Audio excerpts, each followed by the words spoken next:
For Filipino and other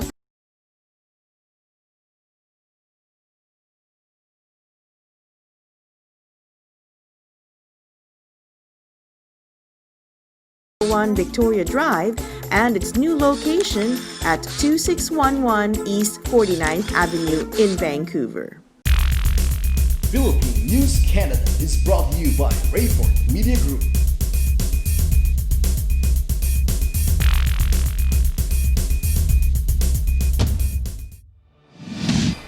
Hello mga kabayan! Narito na ang pinalawak at pinalakas na coverage ng Philippine News Canada, Balitang Vancouver Nationwide. Mga pangunahing balitang nakalap ng aming news team para sa linggong ito. Mula po dito sa Coquitlam para sa Coquitlam Crunch, ako po si Rosette Correa.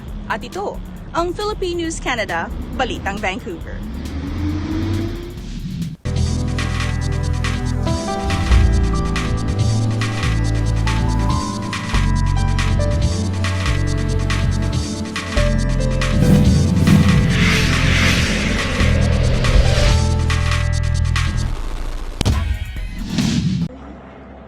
Hello mga kabayan, summer na and welcome to the Coquitlam Crunch!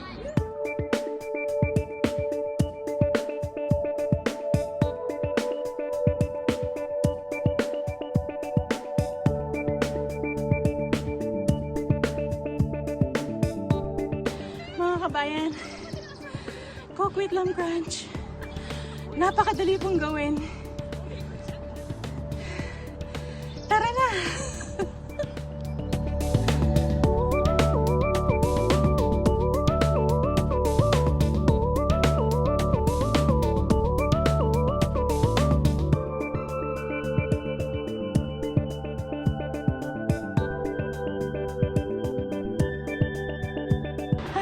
Ayan mga kabayan, nakaabot din ako sa tuktok ng Coquitlam Crunch. Sabi nila, mas madali daw ang pagbaba. Pero sulit na sulit ang pag-akyat ng 2 beses. Kaya samahan ninyo kami sa susunod dito sa Coquitlam Crunch. Mga alumni nag-donate ng mga computers sa mga paaralan. Dahil sa kakailanganing technology for school year 2020-2021, may ilang mga alumni ng isang elementarya at high school sa Cavite ang nag-ipon ng mga resources upang makapag-donate ng mga computers sa kanilang mga dating eskwelahan. Ang mga miyembro ng Cavite National High School Batch 86 Alumni Association na nasa Canada, kasama ang ilan sa mga kaklase nila mula sa iba't ibang parte ng mundo, ang naglikom ng funds upang makabili ng 5 desktop computers, a Wi-Fi box, and a printer na binigay nila sa Department of Education Division Office sa Cavite City at sa ilang mga classrooms sa Cavite National High School. Ginawa rin ng fundraising and donation of 4 computers and a printer ng ilang alumni ng Julian Felipe Elementary School sa Cavite para sa mga mag-aaral nito. Mula rin sa iba't ibang parte ng mundo ang mga donasyon ng mga alumni kung saan sila nagtatrabaho at naninirahan.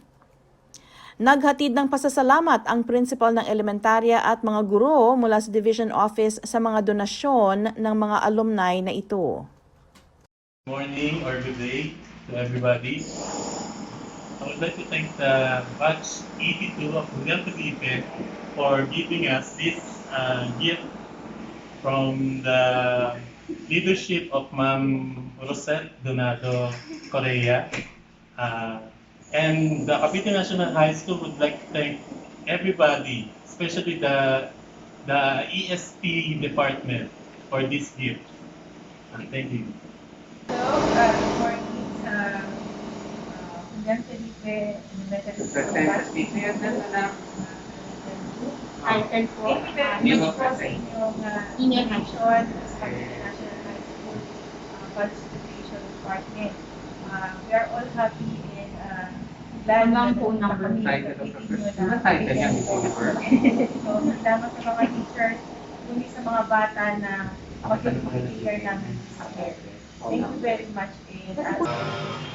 Batch 82, Julian Felipe Elementary School. Thank you for the donations. For most of computers, complete set, and books.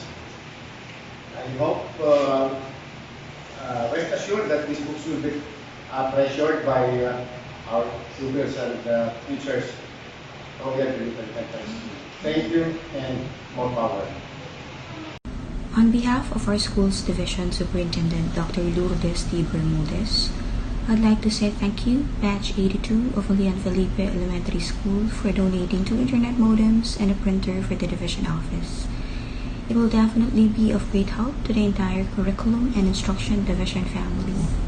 God bless you 100-fold for your kindness. Hello po, good morning po sa inyo. Salamat po sa mga tulong po ninyo sa Cavite National High School Senior High School. Napakalaking bagay po nito. Sana po huwag kayong magsawa sa pagtulong sa amin.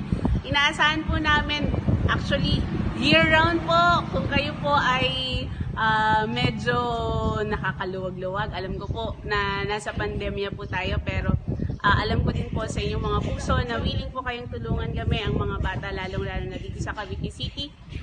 Ngayon pa lang po, ito po, sa inyong tulong po, maraming salamat po. At sa mga susunod po, thank you very much po. God bless po sa inyong lahat. Ito na po ay pagpapatunay na mga Pilipino ay nagtutulungan kahit na po sa lalo na po sa panahon ng pandemic, panahon ng krisis. Alang-alang sa seguridad ng kabataan, ng mga nag-aaral at sa kanilang edukasyon. Ako po, si Ronaldo Magdambayan, dito sa Cavite City, nag-uulat para sa PLC Balitang Vancouver.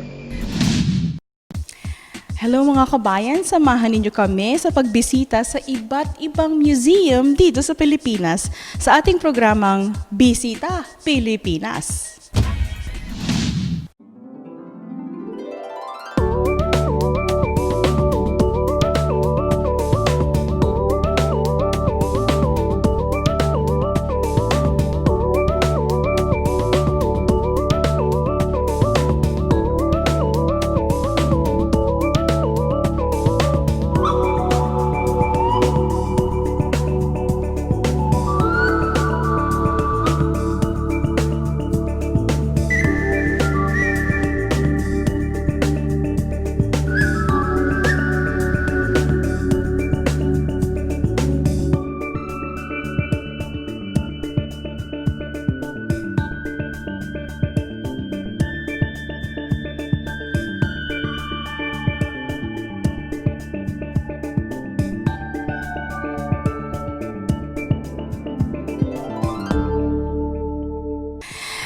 Hello mga kabayan, nandito tayo ngayon sa Metropolitan Museum of Manila. Very excited kami kasi we're going to feature the Met today. And we have Jason Vicedo, who is the curator, is it? Or what is your title? The Educations and Public Programs Assistant here in the museum. Okay, so kapwa isko ko yan. Okay, so he's going to talk to us about the Met today para mabisita nyo pag uwi ninyo dito sa Pilipinas. So what is the Met, Jason? So the entire building, the museum, was originally built as a naval museum. But in 1976, through the initiative of our former First Lady Imelda Marcos, she founded the Metropolitan Museum of Manila. So since most of the Filipinos cannot afford to go abroad to visit Louvre in Paris, different museums in the United States, what Imelda did is those artworks are the ones she brought here para makita ng mga kababayan natin, para makita ng mga Filipino. So most likely, all the exhibitions, all the artworks are from traveling exhibitions, works by different master artists. And then, Are there any permanent pieces that are, because I saw a piece from Zay's near the Yeah. washroom. Is that a permanent one? no, somehow it is permanent because we cannot move it out because it's too large. But it's part of the collection of the Marcoses. Then, in 1986, after the people power, so yun, umalis na yung mga Marcoses sa gobyerno, and now we are surviving as a private institution. So we're operating under a foundation. Okay, and which foundation is this? The Metropolitan Museum of Manila Foundation Incorporated. So we have board of trustees that supports the finances of the museum. But as you notice, we are inside the government complex. We are under the premises of the BSP, the Bangko Sentral ng Pilipinas collection compound. So the bank, the Central Bank of the Philippines, they let us use the entire building, the facilities and utilities for free, given that we're gonna showcase their part of their collection, the art collection, because the BSP, they invested so much in art collection, especially Filipiniana collection. So every time that we have exhibitions, we see to it that there are BSP pieces in it. So except for this exhibition, we don't have anything from BSP, but because they're undergoing an inventory, a yearly inventory. So there. So what are the pieces that are permanently displayed here at the Met? Are there any permanently displayed pieces? We don't have a permanent exhibition, but we do have a long-term exhibition upstairs, the Philippine Contemporary, the Scale, the Past, and the Passable. Because in 2013, the Met started its branding as a contemporary art museum. So since 2013, those artworks up at the upper galleries are there. So I think this is the last year. So we're gonna close it this year. So next year, we're gonna put up new exhibition. So it's been there for 5 years now.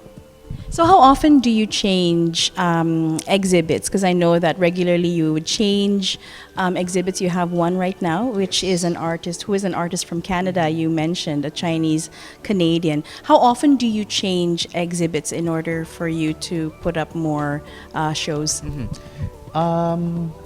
As I've said earlier, the exhibitions in the ground floor galleries are shifting. It varies. It depends on the curator, it's the availability of the museum, it depends on the preference of the artist. Usually, the longest retrospective exhibition, major exhibition in the ground floor, I think, for 4 months. That's the maximum. This one is almost 2 months. To run to 2 months. So we see to it that exhibitions complement each other. Other exhibition are response to the ongoing exhibition.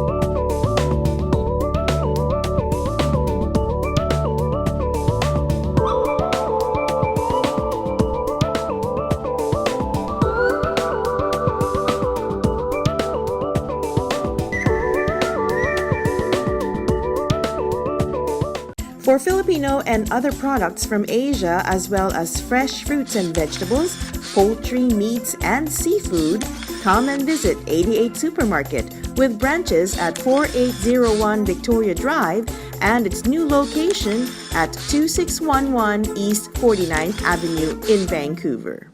How often is the Met visited? I mean, what does your visit look like? Yes, like how on a typical week or a typical month. What do the numbers look like? When it comes to the audience count, I think 100 is an average within a day, because I think it matters, the proximity of the museum. It is Parking too? Yes, parking too. Yes, I know you have a hard time looking for a parking, especially for weekdays, because the BSP employees the parkings are reserved usually for BSP employees. So it is better to go to visit the Met on Saturdays if you want to have the parking parking lot.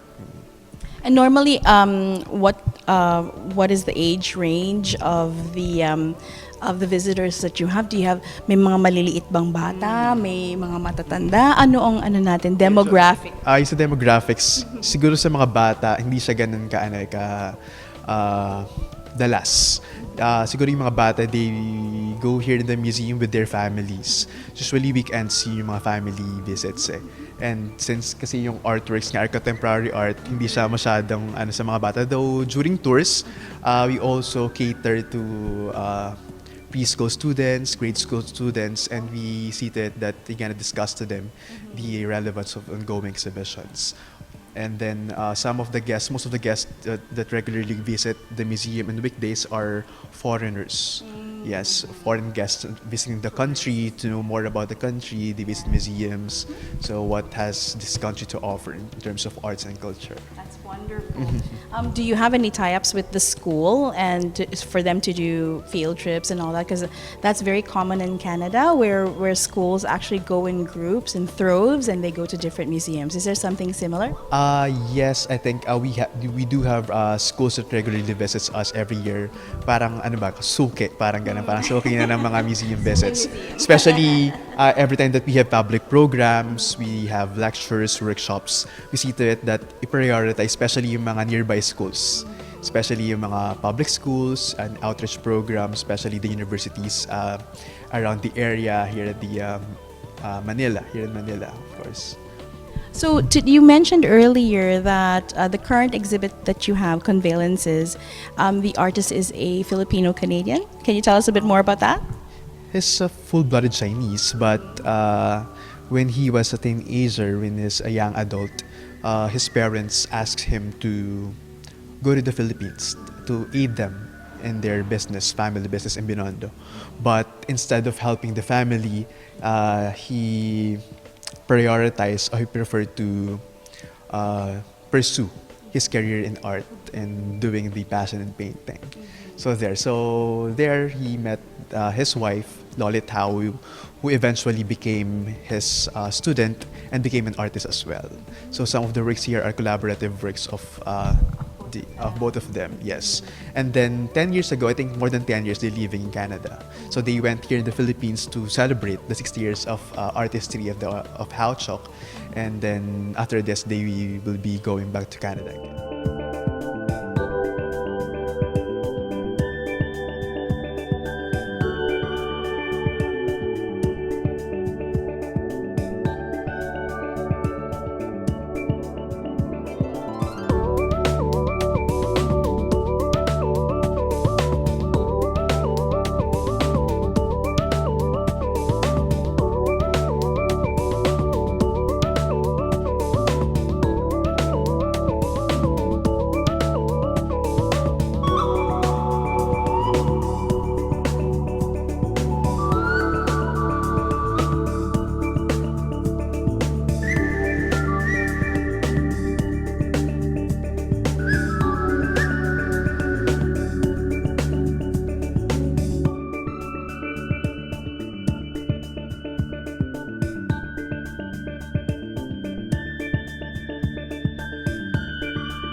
So Jason, you were explaining to us earlier that the Met has a special feature for the hearing impaired and the visually impaired.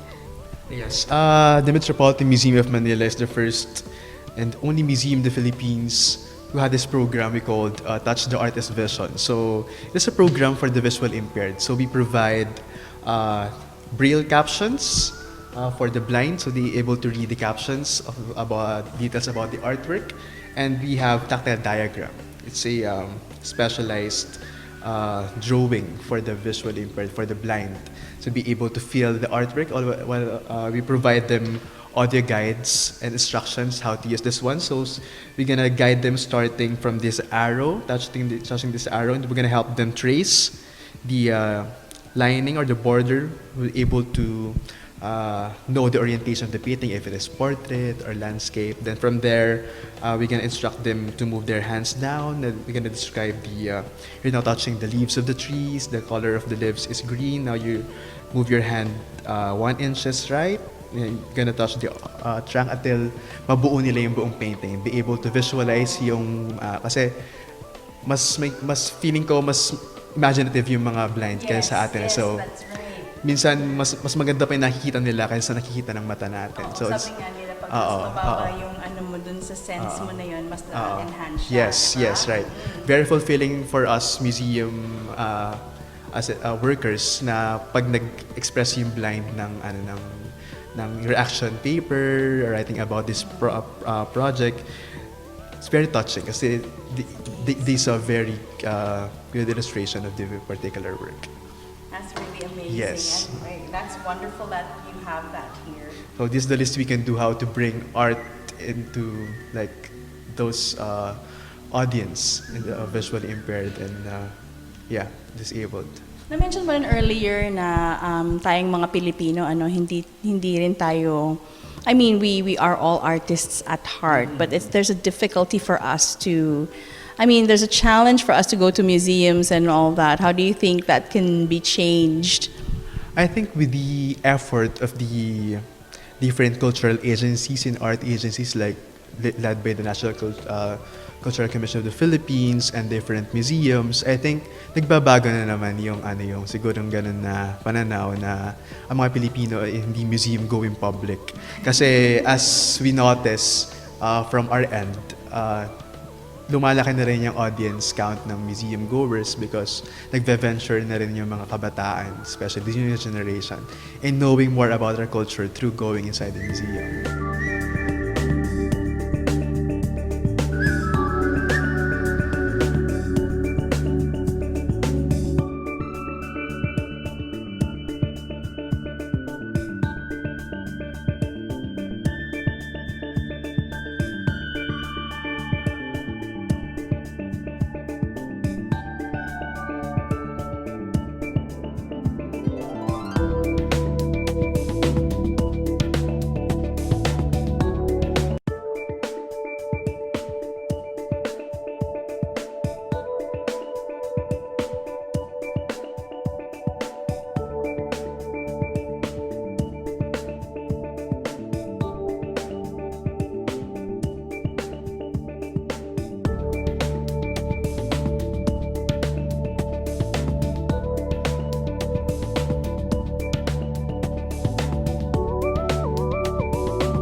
That's wonderful. It's a good thing that we came here today. What a coincidence that one of the artists is from Canada, right?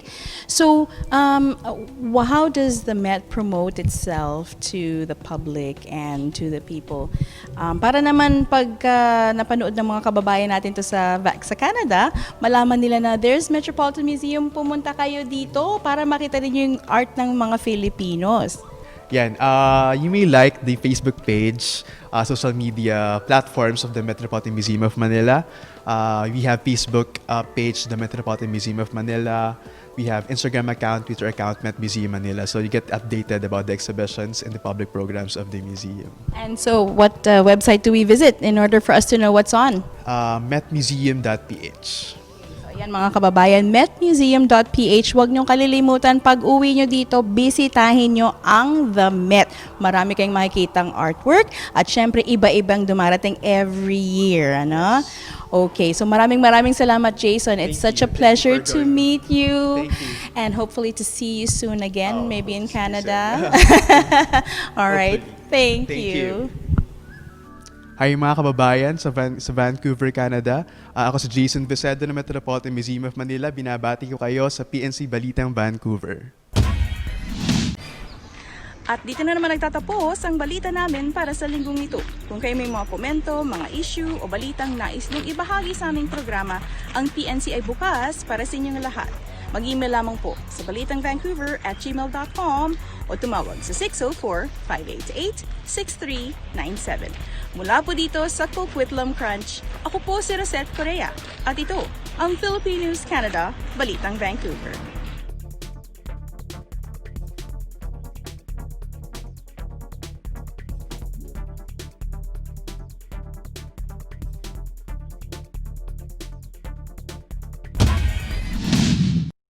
For Filipino and other products from Asia, as well as fresh fruits and vegetables, poultry, meats, and seafood, come and visit 88 Supermarket with branches at 4801 Victoria Drive and its new location at 2611 East 49th Avenue in Vancouver.